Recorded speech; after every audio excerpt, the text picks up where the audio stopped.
So I'm gonna finish this course. No.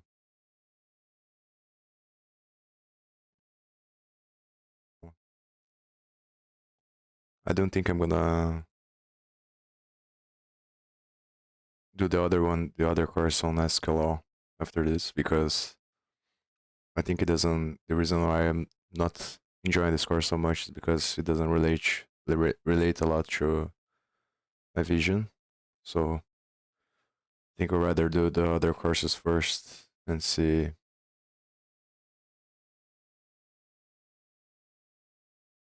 Already opened this, and then after I'm finished with all the courses, then see if I want to finish the SQL one.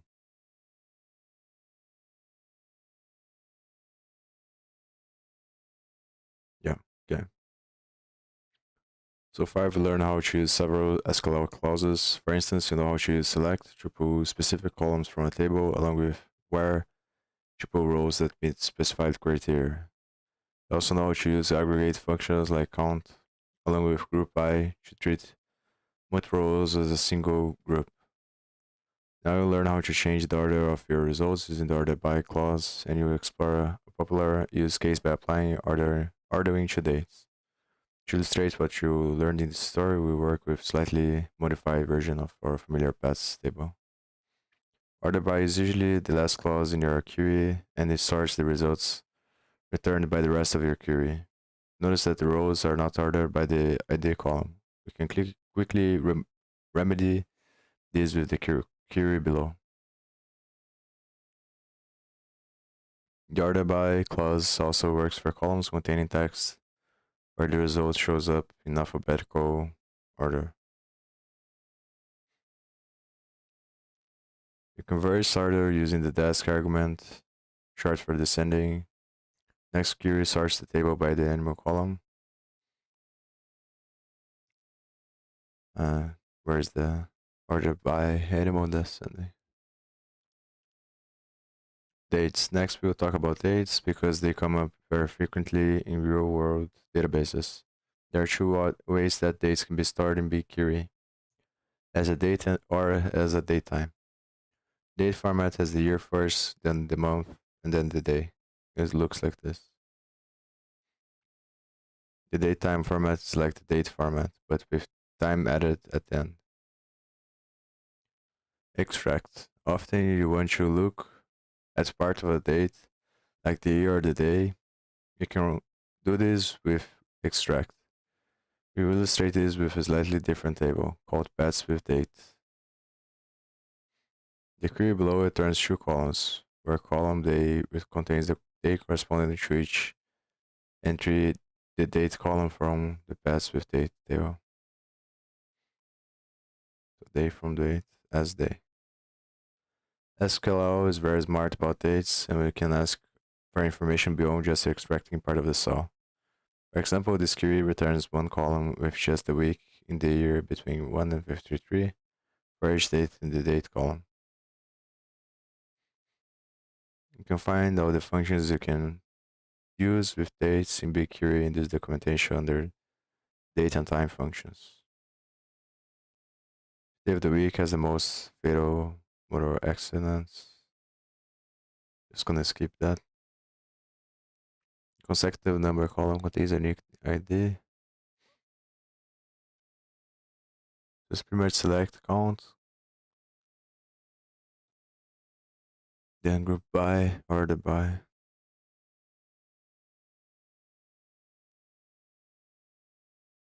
As usual, we run it as follows. Save config, BigQuery, query job, maximum bytes. Query job config, this configuration to data frame. So I already have it here. The World Bank has made tons of interesting education data available through BigQuery. On the following slide to see the first few rows of the International Education Table from the World Bank Intel Education Dataset. So it's creating the client, creating the dataset with the project. So if I'm not mistaken, the project comes first, then dot, the name of the dataset, and then the name of the table to extract information on the query. Find get dataset table, find list rows table max. Okay. Dividing the indicator code column describes what type of data is shown in a given row. An interesting indicator code is this one, which corresponds to government expenditure on education as percentage of GDP. Government expenditure on the education. Which countries spend the largest fraction of GDP on education? To answer this question, consider only the rows in the dataset corresponding to indicator code is and write a query that returns the average value, the value column for each country in the data set between the years 2010 2017. Requirements. Your results should have the country name rather than the country code. You have one row for each country. The aggregate function for average is average. Use the name average and add spending percentage for the column created by this aggregation. Order the results so the country that spends the largest fraction of GDP on education shows up first. In case it's useful to see a sample query, here's a sample. Here's a query you saw in the store. So your code.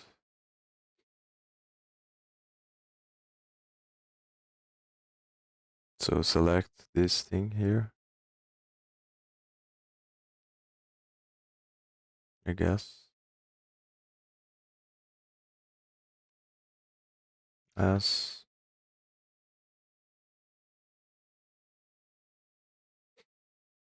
your result should have a country name.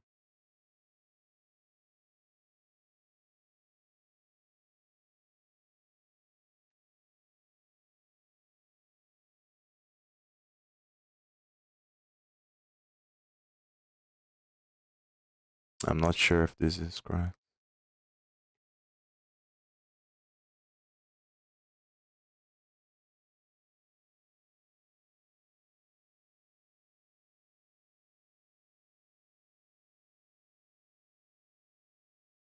Country name rather than the country code, so makes me think that is country here, as country. The aggregate function is for average is average.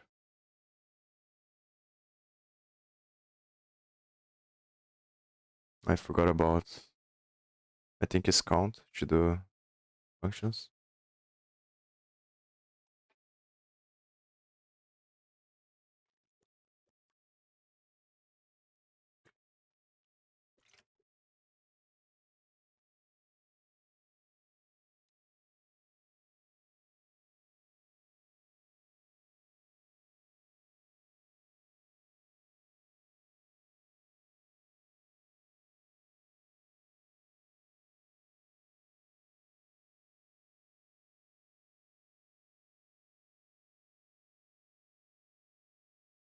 Are the results so the countries that spend the largest fraction of GDP on education shows up first.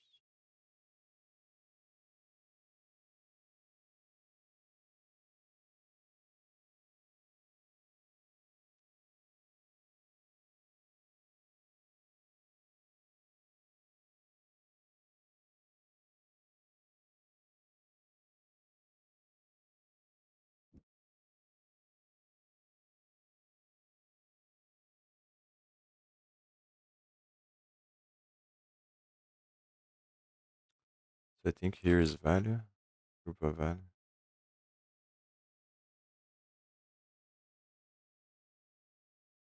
Order by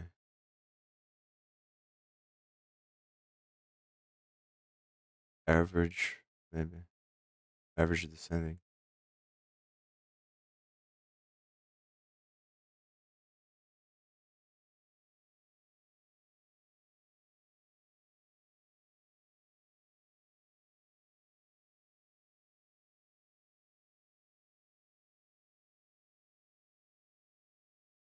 I'm not really sure.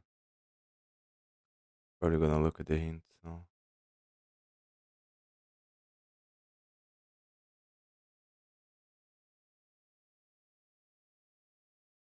Factory far from should be select country.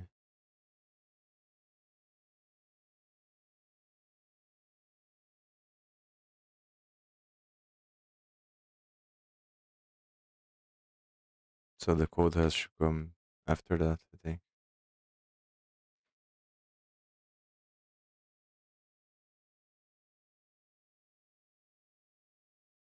In result order by this.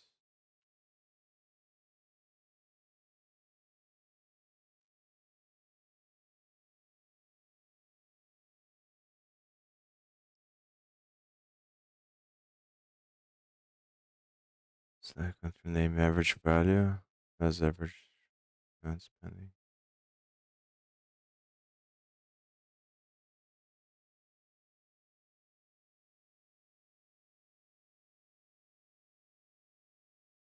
Maybe its own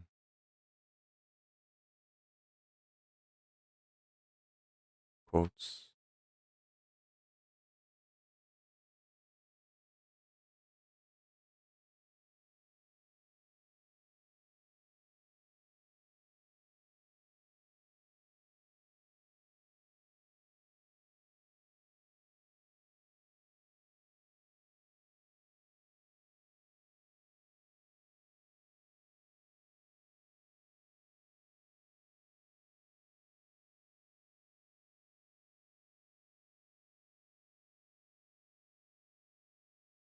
That should be value descending.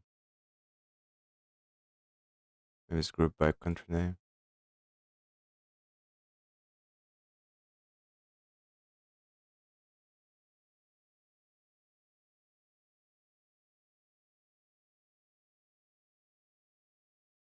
Oh, I forgot the where here. That's the thing. I already forgot how to do this.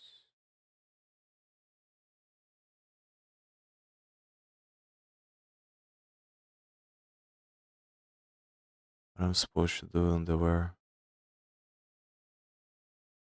Select this from this data table database.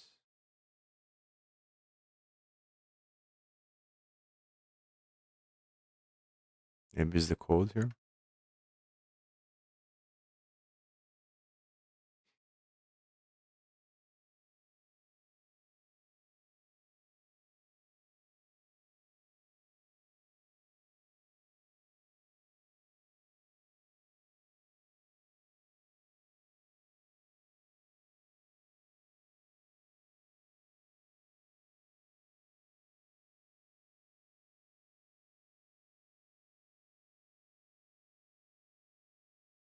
Yeah, vars it should be the code.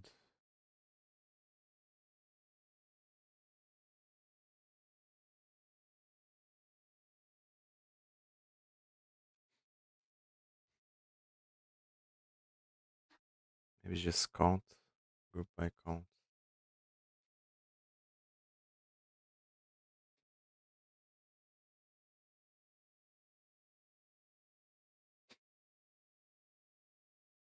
Count value descending.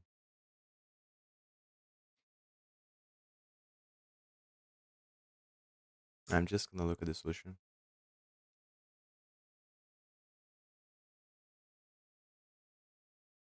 I think I'm gonna spend a lot of time on this course.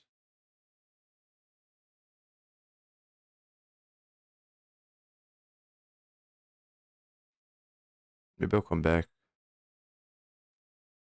I think what I'm gonna do is I'm gonna wait until to do the next course on SQL. I'm gonna wait until I have to use on something in practice first, then I'll go back to the course.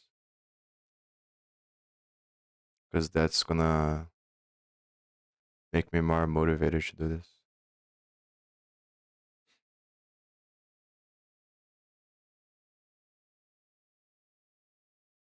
Indicator code and year. Yeah, I wouldn't be able to figure this out. Or I think I would, but it would take just too much time.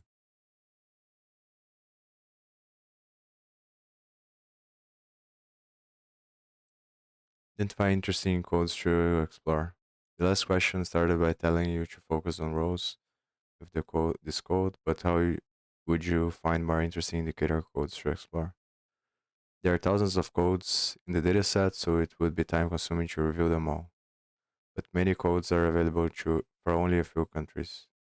When browsing the options for different codes, you might restrict yourself to codes that are reported by many countries. Write a query below that selects in the indicator code and the indicator name for all codes with at least 175 rows in the year 2016. Requirements. You should have one row for each indicator code. The columns in your results should be called indicator code, indicator name, and number rows. Only select codes with 175 or more rows in the raw database. Exactly 175 rows will be included. To get both the indicator code and indicator name in your resulting data frame, you need to include both in your select statement in addition to account aggregation. This requires you to include both in your group by clause, order from results most frequent to least frequent.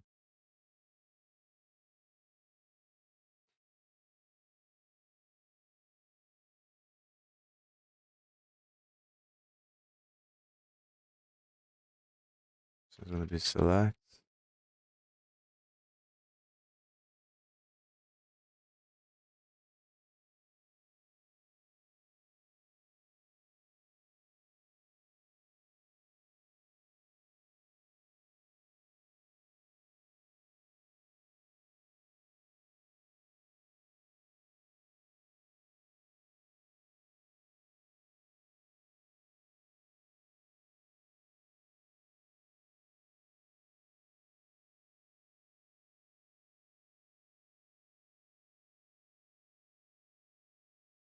I'm not sure to do this filter here for 175.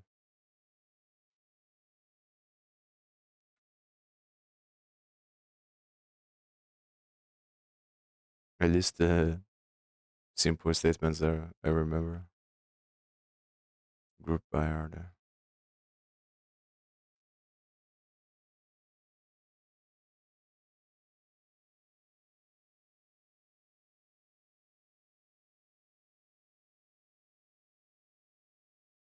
So apparently you need the indicator code, indicator name on the count of the select.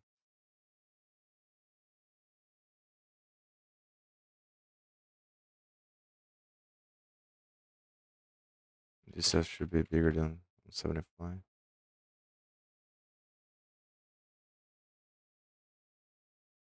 Are equal.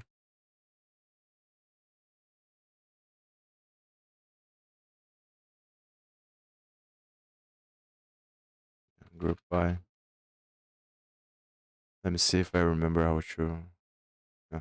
Is the name of the data set first? No, the name of the project, then the data set, then the table. I need some backticks.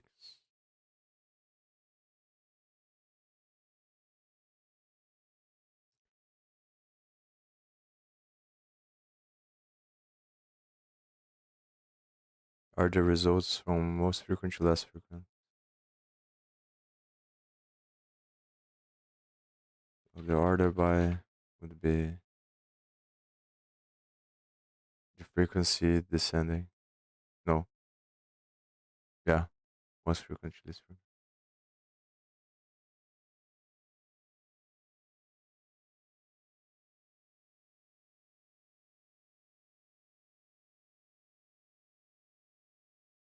Maybe I also need num rows here.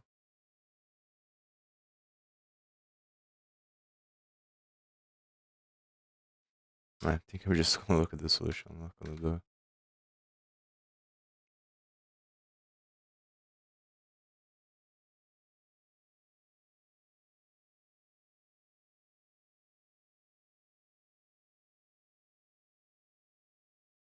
So the filter I was doing is wrong. So it probably means that it has to be somewhere in the bottom there.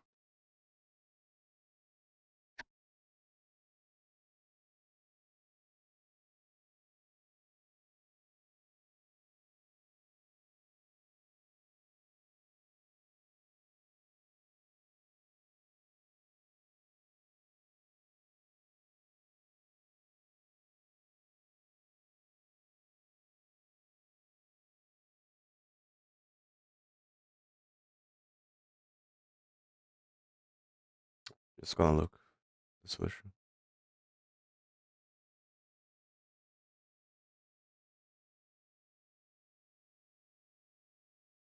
Copy, paste.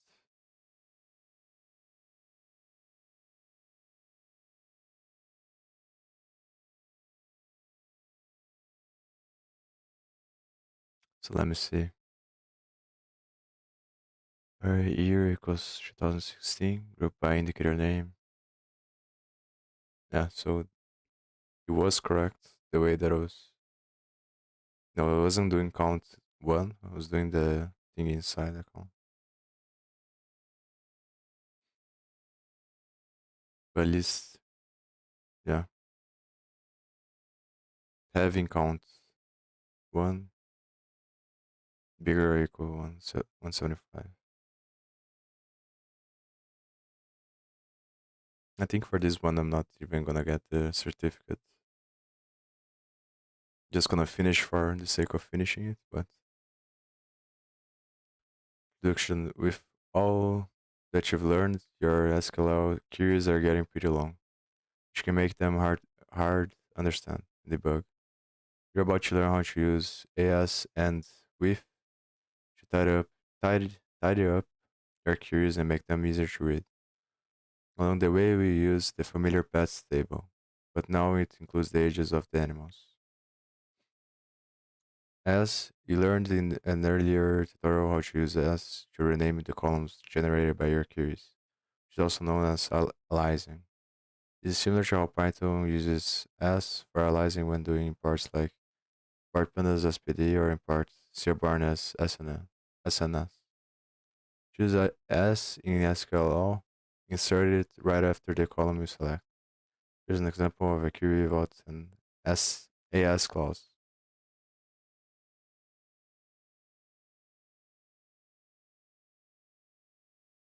So select.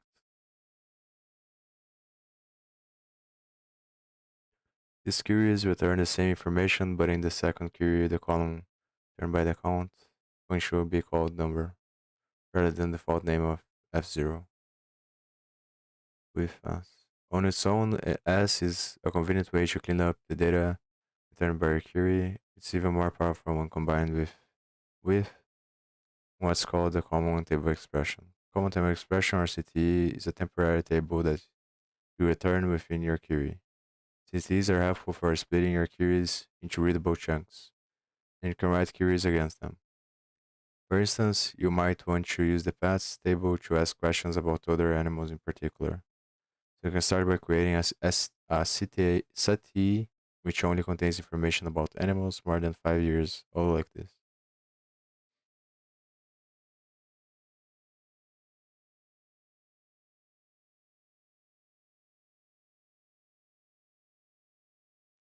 While this incomplete query above won't return anything, it creates a CTE that we can then refer to as seniors while writing the rest of the query. You finish the query by pulling the information that we want from the CTE. The complete query below first creates the CTE and then returns all of the IDs from it. I think I'm just gonna skip this. We're going to use CTE to find out how many Bitcoin transactions were made each day for the entire time span of Bitcoin transaction dataset. Investigate the transactions table. Here's a view of the first few rows. Corresponding code is hidden. Since the block, I thought I thought blockchain wasn't didn't work based on SQL database tables. Since the block timestamp column contains the date of each transaction in datetime format, we convert this into date format using the date command. Since maybe it's a table that contains it, but yeah, it's probably not related to the way that the blockchain actually works. Since they're return sorted, we can easily plot. Shows the number of Bitcoin transactions per day over the whole time span of this data set. This is interesting to me. As you can see, common table expressions details let you shift a lot of your data cleaning to SQL. That's an especially good thing in the case of BigQuery because it is vastly faster than doing it the work simply.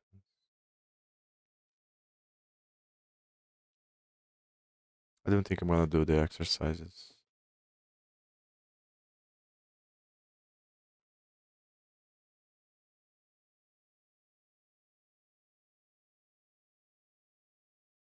Maybe just go through them but not do them.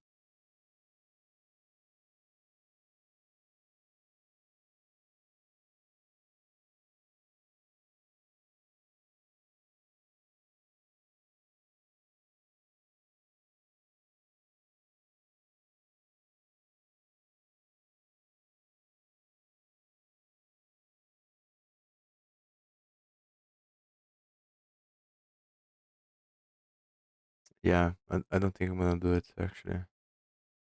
It's better to leave it blank so when I come back to this, I can finish them. You have the tools to obtain the data from a single table if I ever come back. You have the tools to obtain the data from a single table in whatever format you want it. What if the data you want is spread across multiple tables? That's where join comes in. Join is incredibly important in practical SQL workflows. So let's get started.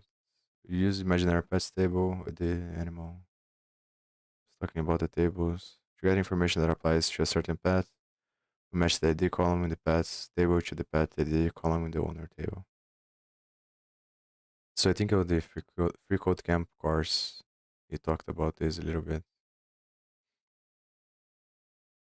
Fortunately, we don't have to do this by hand to figure out which owner goes with which pet. In the next session, we'll learn how to use join to create a new table, combine information from the pets and owner table.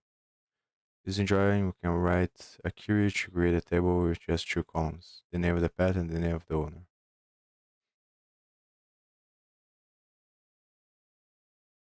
We combine information from both tables by matching rows where the ID column in the pets table matches the pet ID column in the owner's table. The query on determines which column in each table choose to combine the tables. Notice that since the ID column exists in both tables, we have to clarify which one to use. Use PID to refer to the ID column from the pets table. The type of join we're using today is called an inner join. That means that a row will only be put in the final output table if the value in the columns you're using to combine them shows up in both the tables you're joining. So your only joins if they both have the value. Next, we write a query. I think I'm actually not gonna finish this today. I'm gonna look at some other stuff. So I'm gonna restart the stream. I'm gonna finish this stream, upload this to YouTube, and then I'm gonna come back and I'm gonna watch some stuff on YouTube and talk about the other things that I wanna do. So see you then.